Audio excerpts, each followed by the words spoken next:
बांका विधानसभा की खासियत क्या है, इस सीट का मिजाज कैसे रहा है। फिलहाल तो बीजेपी के रामनारायण मंडल यहां पर काबिज हैं, लेकिन क्या बांका हमेशा से यहां पर कमल खिलता रहा है या फिर यहां पार्टी या कैंडिडेट बदलते रहे हैं। रंजन जी, अगर बांका को आप स्कैन करते हैं तो बांका को स्कैन करने पर क्या नजर आता है? क्या यहाँ पर कैंडिडेट बदलते रहे हैं या फिर हमेशा से कमल खिलता रहा है या फिर किसी एक खास कैंडिडेट की जीत होती रही है? देखिए, जब आप बांका विधानसभा क्षेत्र की बात कीजिएगा तो कभी ये कांग्रेस का गढ़ हुआ करता था, अब जो है ये बीजेपी का किला बनता हुआ चला जा रहा है, ये चीज दिखती है। बांका जो है बिहार के मैदानी क्षेत्र का आखिरी सिरा है और झारखंड और बिहार का अगर आप कहिए तो ये मिलन स्थल है। 1951 में ये अस्तित्व में आया और जो 1952 में पहला चुनाव हुआ तब कांग्रेस को जीत मिली थी। राघवेंद्र नारायण सिंह तब जो है विधायक चुने गए थे, तो बांका के पहले विधायक राघवेंद्र नारायण सिंह हैं। बांका के साथ एक और जो खास बात है, बांका ने बिहार को जो है यहाँ से मुख्यमंत्री जो रहे बिहार के वो भी यहाँ से चुनाव लड़ चुके हैं और जो मुख्यमंत्री जिनकी मैं बात कर रहा हूँ वो 16वें मुख्यमंत्री बिहार के थे, चंद्रशेखर सिंह। वो यहाँ के मुख्यमंत्री बने थे अगस्त 1983 से मार्च 1985 तक और 1985 के बांका विधानसभा के चुनाव में वो चुनाव भी लड़े थे और उनको जीत भी मिली थी। हालांकि जो है उन्होंने जो है इस्तीफा दे दिया था क्योंकि राजीव गांधी चाहते थे कि वो केंद्र में आकर जिम्मेदारी संभालें। कुल 20 चुनाव जो है वो बांका में अब तक हो चुके हैं उपचुनाव को मिलाकर। अब अगर इसे आप दो भाग में बांटिए, 10-10 चुनाव की हम बात कर लें तो 1952 से 1985 के दौरान जो 10 चुनाव हुए थे उसमें 7 बार जो है कांग्रेस पार्टी को सफलता मिली थी। भारतीय जनसंघ एक बार चुनाव जीतने में सफल हुआ था और सोशलिस्ट पार्टी को 2 बार कामयाबी मिली थी। तो यहाँ पर जो मुकाबला हुआ 1952 से 1985 के बीच में, ये एक तरफ आपको कांग्रेस जो है वो दिखती थी सामने, कभी जनसंघ से मुकाबला हो गया, कभी सोशलिस्ट पार्टी से जो है वो मुकाबला हो गया। इस तरह से चीजें चलती रही। जो दूसरा कालखंड है बांका का, जो अगले 10 चुनाव हुए, 1986 में बाई इलेक्शन हुआ जब चंद्रशेखर सिंह ने जो है यहाँ से इस्तीफा दिया था और केंद्र की राजनीति में लौटे थे। तब जो है यहाँ पर आप देखिएगा कि तब से जो अब तक 10 चुनाव हुए हैं वो रिवर्सल है। जहां पहले 7 चुनाव जो है वो कांग्रेस ने जीते थे 10 में, तो दूसरे 10 में 7 चुनाव जो है वो बीजेपी ने जीते हैं और बीजेपी वर्सेस सोशलिस्ट का ही यहां पर मुकाबला देखने को मिला है। और 2000 से देखिएगा तो बीजेपी वर्सेस आरजेडी का मुकाबला होता है। बीजेपी वर्सेस आरजेडी में अब तक 7 मुकाबला हो चुका है, जिसमें 5 बार बीजेपी जीती है और 2 बार जो है आरजेडी को सफलता मिला है। दरअसल बांका विधानसभा में देखिए, जो कांग्रेस का वर्चस्व था वो जैसे ही आरजेडी का उदय हुआ, कांग्रेस आरजेडी या जनता दल की आप बात कर लीजिए, तो वैसे ही कांग्रेस का सूर्य अस्त हो गया। यहाँ पर ये चीज जो है वो दिखती है, क्योंकि जो मुस्लिम वोटर्स थे कांग्रेस को जो वोट करते थे वो आरजेडी की तरफ शिफ्ट हो गए और जो सामान्य जाति के वोटर्स थे वो बीजेपी की तरफ आ गए। ये चीजें बांका विधानसभा में हमें दिखती हैं। जो 20 चुनाव यहाँ हुए हैं उसमें कांग्रेस पार्टी को 7 बार कामयाबी मिली है, बीजेपी भी 7 बार ही यहाँ से चुनाव जीतने में सफल रही है। आरजेडी 2 बार यहाँ से जीता है। जनता दल, जनता पार्टी, जनसंघ और स्वतंत्र पार्टी को एक बार कामयाबी मिली है। सर्वाधिक जीत की हम बात करें तो बीजेपी के रामनारायण मंडल हैं, जिन्होंने कि 6 बार जो है बांका विधानसभा का प्रतिनिधित्व किया है। और ये भी एक व्यक्ति ऐसे हैं जिनकी चर्चा के बगैर जो है बांका विधानसभा को आप स्कैन नहीं कर सकते। लेकिन एक और शख्स हैं, डॉक्टर जावेद इकबाल अंसारी, तो डॉक्टर जावेद इकबाल अंसारी और राम नारायण मंडल के बीच जो है एक राइवलरी भी बांका विधानसभा क्षेत्र के अंतर्गत जो है वो 1995 से देखने को मिल रही है। कुछ अवसरों पर जो है जावेद इकबाल अंसारी चुनाव नहीं लड़े हैं इस दौरान, लेकिन जब भी लड़े हैं दोनों के बीच मुकाबला जो है वो कांटे का हुआ है। 5 बार दोनों में भिड़ंत हुई है, जिसमें 3 बार जो है डॉक्टर जावेद इकबाल अंसारी को कामयाबी मिली है और 2 बार राम नारायण मंडल जो है वो सफल रहे हैं। अब अगर हम यहाँ के आखिरी 3 चुनाव की बात करें, इनफैक्ट 4 चुनाव 2010 से हुए हैं उपचुनाव को मिलाकर, तो उसमें आप 2010 में देखिएगा कि राम नारायण मंडल बीजेपी के प्रत्याशी थे और वो तब सिटिंग विधायक भी थे। उनको 26,637 वोट आते हैं, 24.97% वोट। और डॉक्टर जावेद इकबाल अंसारी उनके खिलाफ आरजेडी के टिकट पर चुनाव लड़ रहे थे, उनको 29,047 वोट आते हैं। और अजीत कुमार सिंह निर्दलीय चुनाव लड़ रहे थे, उनको 17,902 वोट आते हैं। तो एक ट्रायंगुलर फाइट होती है जिसमें डॉक्टर जावेद इकबाल अंसारी बांका में जो है लालटेन जलाते हैं। ये दूसरा अवसर था जब आरजेडी बांका में चुनाव जीतने में सफल रहा और दिलचस्प ये बात भी थी कि दोनों ही बार उन्हें जीत डॉक्टर जावेद इकबाल अंसारी ने ही दिलाई। लेकिन 2014 आते आते तक राजनीतिक परिस्थितियां बदल गईं। यहां पर डॉक्टर जावेद इकबाल अंसारी नीतीश कुमार के खेमे में चले गए और उन्होंने आरजेडी से इस्तीफा दे दिया।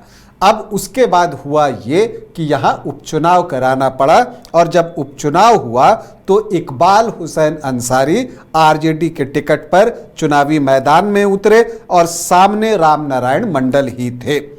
कांटे का मुकाबला था, धड़कने रोक देने वाला मुकाबला था। उसमें राम नारायण मंडल 711 वोटों से चुनाव जीतने में सफल रहे। उनको 45.5% वोट आए, तो 45% के आसपास इकबाल हुसैन अंसारी को भी वोट आए थे और इसीलिए ये बेहद क्लोज फाइट थी। फिर 2015 आता है, परिस्थितियां बदल चुकी थी। जेडीयू, आरजेडी और कांग्रेस महागठबंधन के छाते के नीचे एक साथ खड़े थे और एक साथ ही चुनाव लड़ रहे थे। दूसरी तरफ एनडीए में बीजेपी ने ही इस सीट पर लड़ने का फैसला लिया। और यहाँ पर एक दिलचस्प बात ये हुई कि जब आरजेडी से इस्तीफा देकर जेडीयू में शामिल हुए थे डॉक्टर इकबाल हुसैन अंसारी, तो उस वक्त वो मंत्री भी बनाए गए थे और उनकी ख्वाहिश थी कि वो 2015 में बांका से चुनाव लड़ें। लेकिन उनसे कहा गया कि आप तो अभी एमएलसी हैं, सरकार बन जाएगी तो आप फिर से मंत्री बन जाएंगे।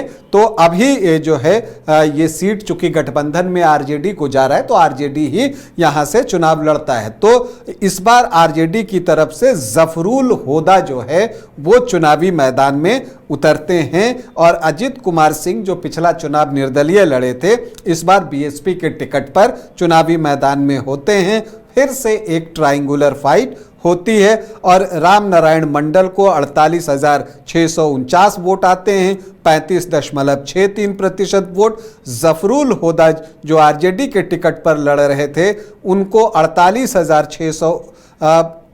35.63% वोट जो है वो आए और अजीत कुमार सिंह जो बीएसपी से थे, उनको जो है 12.12% वोट आए। तो इस ट्रायंगुलर फाइट में जो है 3,730 वोटों से राम नारायण मंडल को जीत मिली। तो एक बेहद क्लोज फाइट थी। महागठबंधन बन जाने की वजह से जफरुल होदा ने जो है वो बेहतर प्रदर्शन किया। पिछली बार डॉक्टर जावेद इकबाल अंसारी को 27.23% ही वोट आए थे, इस बार वो बढ़ा 35.63% वोट हुआ। वजह यह भी थी कि जेडीयू के वोट भी आरजेडी के साथ जुड़े थे।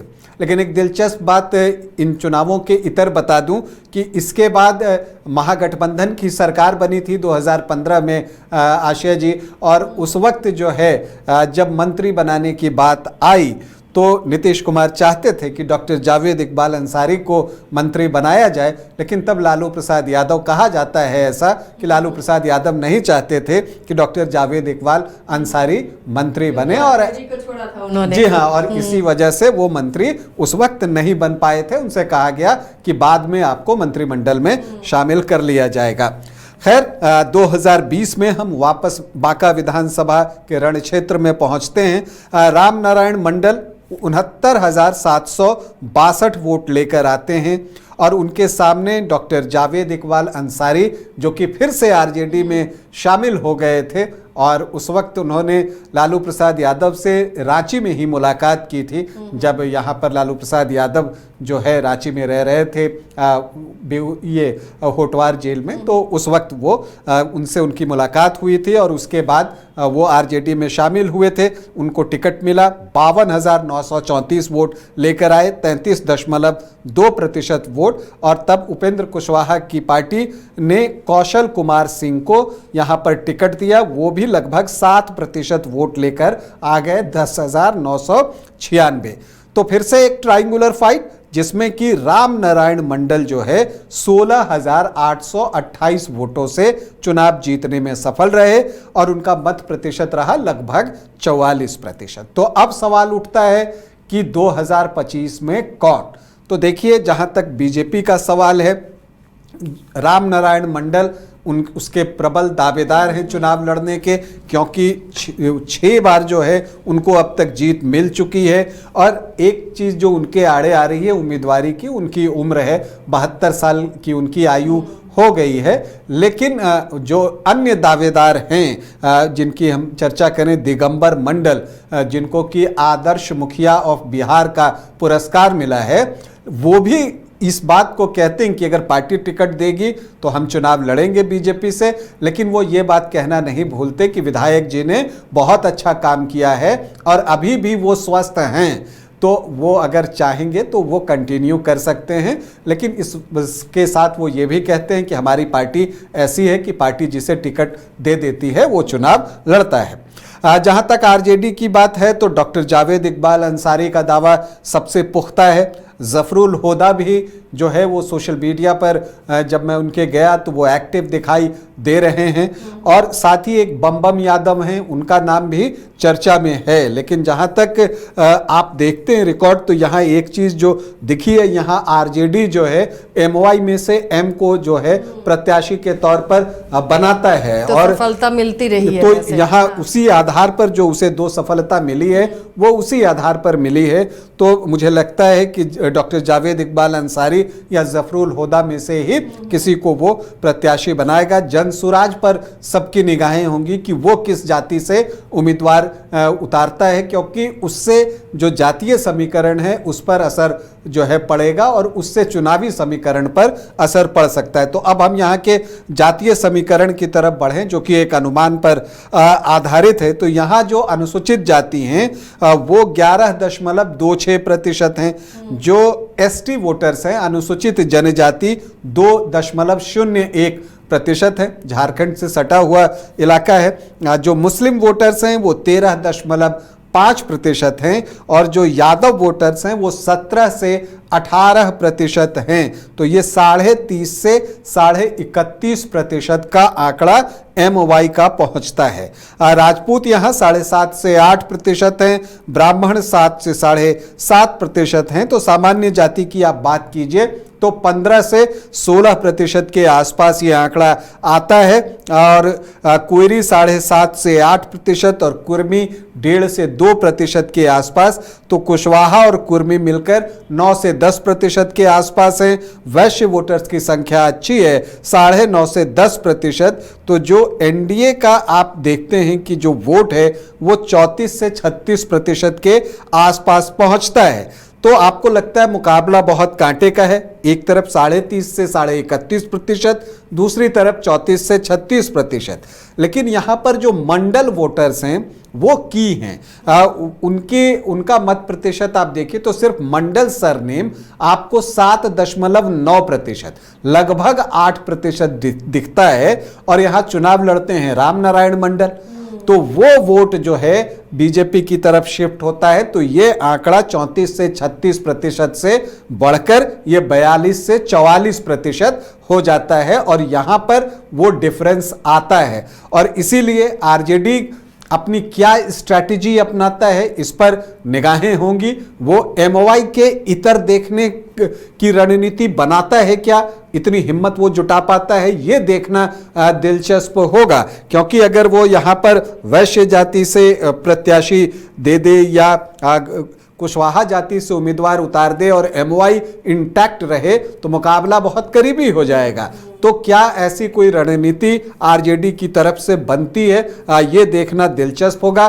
फिलहाल अगर आप मत प्रतिशत पर देखें तो एनडीए के पास 40 से 45% का आंकड़ा दिखता है और महागठबंधन के पास जो है वो 33 से 37% का आंकड़ा दिखता है। तो इस गैप को भरने के लिए आरजेडी को किसी नई रणनीति की दरकार होगी और अगर ऐसा होता है तो बांका में एक कांटे का मुकाबला जो है वो हमें देखने को मिल सकता है।